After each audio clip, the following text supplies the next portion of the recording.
నమస్తే, welcome to BCN news. నా పేరు మానస. ముందుగా బీసీఎన్ ప్రేక్షకులకు 79వ స్వతంత్ర దినోత్సవ శుభాకాంక్షలు. ఇప్పుడు ముఖ్యాంశాలు. 79వ స్వతంత్ర దినోత్సవ వేడుకల్లో జాతీయ పతాకావిష్కరణ చేసిన సీఎం చంద్రబాబు. కూటమి ప్రభుత్వంలో సంక్షేమం, అభివృద్ధి, సుపరిపాలనకు తిరుగులేదని స్పష్టం. పులివెందుల జెడ్పీటీసీ ఉప ఎన్నికల్లో దొంగ ఓట్లతో జరిగిన పోలింగ్కు ఎస్ఈసీనే బాధ్యత వహించాలి. ఎన్నికల కమిషన్ను డిమాండ్ చేసిన వైసీపీ ఎమ్మెల్సీ లేళ్ల అప్పిరెడ్డి. వాడపల్లి వెంకన్న ఆలయంలో ప్రత్యేక పూజలు. మంగళ వాయిద్యాల నడుమ శ్రీ స్వామి అమ్మవార్లకు మేల్కొల్పు సేవ, ఐశ్వర్యలక్ష్మి హోమం.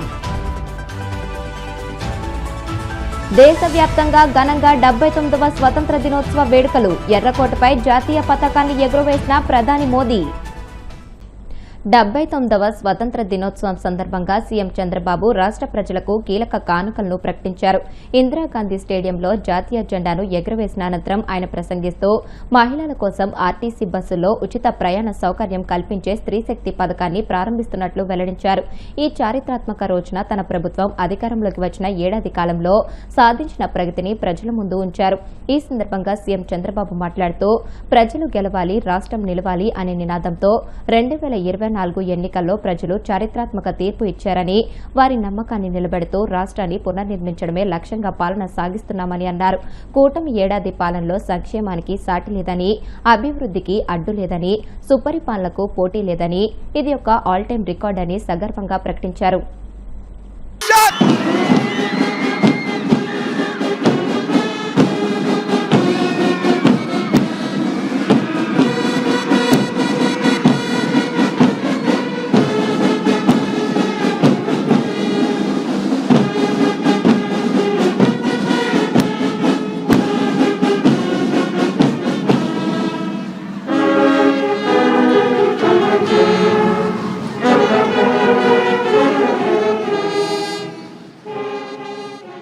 త్రివర్ణ పతాక రూపకర్త పెంగళి వెంకయ్య, అల్లూరి సీతారామరాజు వంటి మహనీయుల్ని స్మరించుకుందాం. స్వాతంత్రం పొందిన 8 దశాబ్దాల కాలంలో దేశంలో అనేక మార్పులు జరిగాయి. ఇదే సమయంలో ఆంధ్రప్రదేశ్లో కూడా అనేక ఎత్తు పల్లాలను చూసింది. దేశంలోని తెలుగువారంతా ఒకే రాష్ట్రంగా కలిసి ఉండాలని నాడు కలలుగన్నాం. స్వాతంత్రానికి ముందే విశాలాంధ్ర కోసం పోరాడాం. మళ్లీ తిరిగి 2014లో రాష్ట్ర విభజనతో 2 తెలుగు రాష్ట్రాలు ఏర్పడ్డాయి. ఇలా ప్రతిసారి కొత్త సవాళ్లతో రాష్ట్రం ప్రయాణం సాగింది. 2019లో వచ్చిన ప్రభుత్వం 5 సంవత్సరాల పాటు రాష్ట్రాన్ని విధ్వంసం చేసింది. ఏపీ బ్రాండ్ నాశనం చేసింది. 2024 ఎన్నికల్లో ప్రజలు గెలవాలి, రాష్ట్రం నిలవాలి అనే ఎన్డీఏ నినాదాన్ని ప్రజలు నమ్మి చారిత్రాత్మకమైన తీర్పునిచ్చారు. కూటమి ప్రభుత్వం పేదల ప్రభుత్వం. సంక్షేమ పథకాలతో ప్రజల జీవన ప్రమాణాలు పెంచేందుకు, బడుగు బలహీన వర్గాలను అభివృద్ధి చేసేందుకు వేల కోట్ల నిధులు ఖర్చు చేస్తున్నాం. దేశంలో మరే రాష్ట్రంలో అమలు కాని స్థాయిలో రెట్టింపు సంక్షేమం ప్రజలకు అందుతోంది. ప్రధాన ఎన్నికల హామీలుగా ఉన్న సూపర్ 6ని సూపర్ హిట్ చేశాం. ప్రతి వర్గానికి, ప్రతి ప్రాంతానికి, ప్రతి కుటుంబానికి, ప్రతి పౌరునికి సాయంగా నిలబడుతూ సంక్షేమ పాలనకి కొత్త నిర్వచనం ఇచ్చాం. స్వాతంత్ర దినోత్సవం సందర్భంగా ఆర్టీసీ బస్సుల్లో ఆడబిడ్డలకు స్త్రీశక్తి పేరుతో ఉచిత ప్రయాణాన్ని కానుగ్గా ఇస్తున్నాం. Palle Velugu, ultra Palle Velugu, city ordinary express, metro express బస్సుల్లో మహిళలకు ఉచితంగా ప్రయాణించవచ్చు. ఉచిత ప్రయాణంతో నెలకు 1000 రూపాయల నుంచి 2000 రూపాయల వరకు ఆడబిడ్డలకు ఆదా అవుతుంది. పులివెందుల జెడ్పీటీసీ ఉప ఎన్నికల్లో నామినేషన్ల పర్వం నుంచి టీడీపీ పోలీసులు కుమ్మక్కై సృష్టించిన అరాచకాలపై రాష్ట్ర ఎన్నికల కమిషన్కు 35 సార్లు ఫిర్యాదు చేసినా పట్టించుకోలేదని వైసీపీ ఎమ్మెల్సీ లేలా అప్పిరెడ్డి మండిపడ్డారు.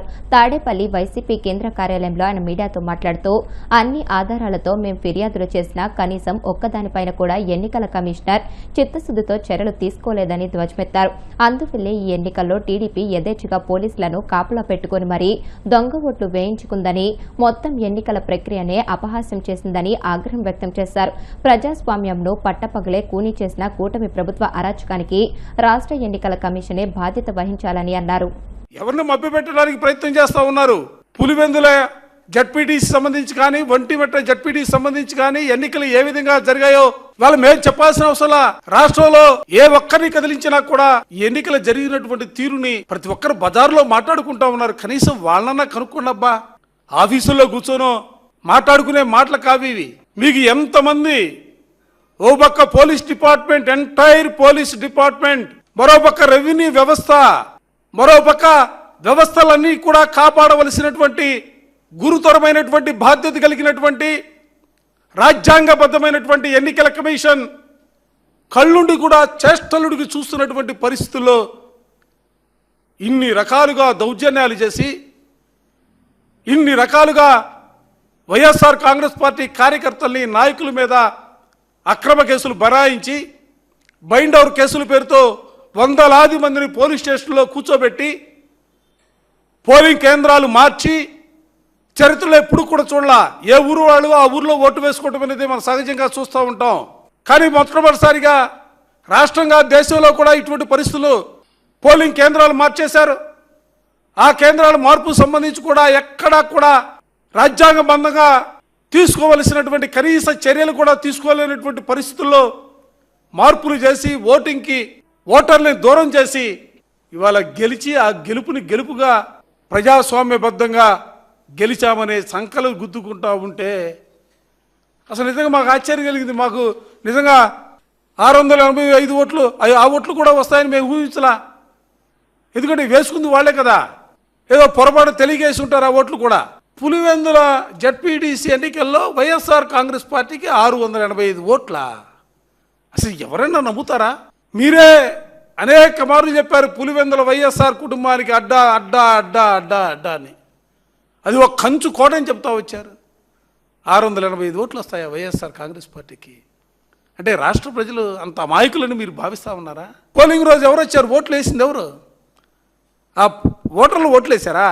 బయటి నుంచి వచ్చినటువంటి వ్యక్తులు, ఒక జిల్లా కాదు, కడప జిల్లా కాదు, అనంతపురం జిల్లా, పక్కనున్నటువంటి చిత్తూరు జిల్లా ఓటర్ల కంటే ఎక్కువ మంది తెలుగుదేశానికి సంబంధించినటువంటి నాయకులు, కార్యకర్తలు వచ్చి యథేచ్ఛగా దొంగ ఓట్లు వేసుకొని పోలీసుల్ని అడ్డం పెట్టుకొని మీరు చేసినటువంటి అరాచకాలకు అంతే ఉందా?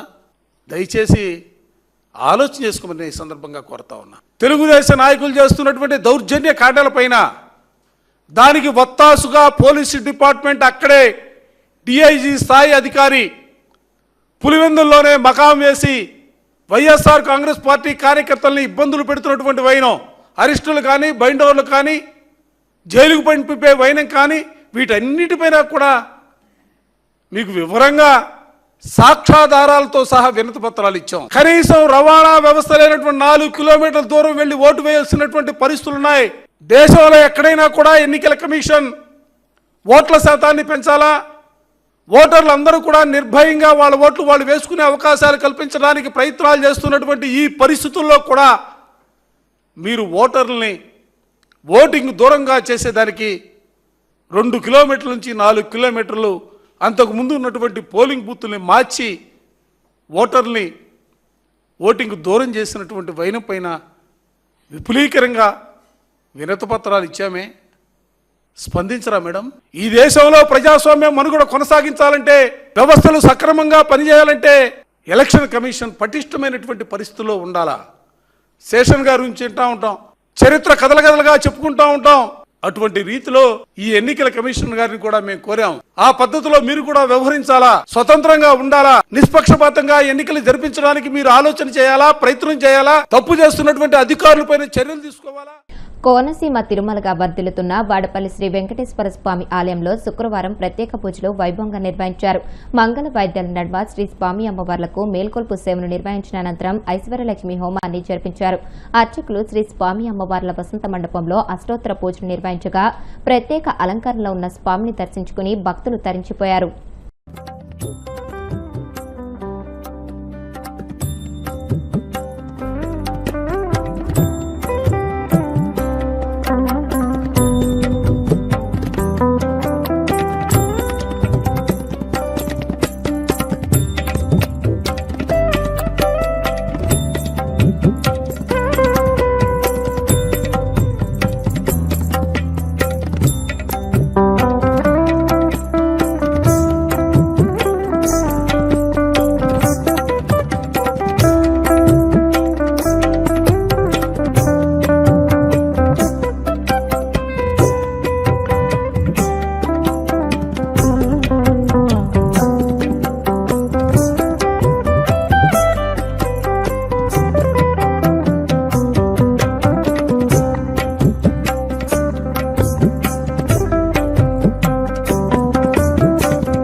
బ్రిటిష్ బానిసత్వ సంఖ్యలు తెంచి స్వేచ్ఛ స్వాతంత్ర్యం తెచ్చిన మహనీయుల ఆశయాల సాధన కోసం మనమంతా కృషి చేయాలని నరసాపురం ఎంఆర్ఓ ఐవీవీ సత్యనారాయణ అన్నారు.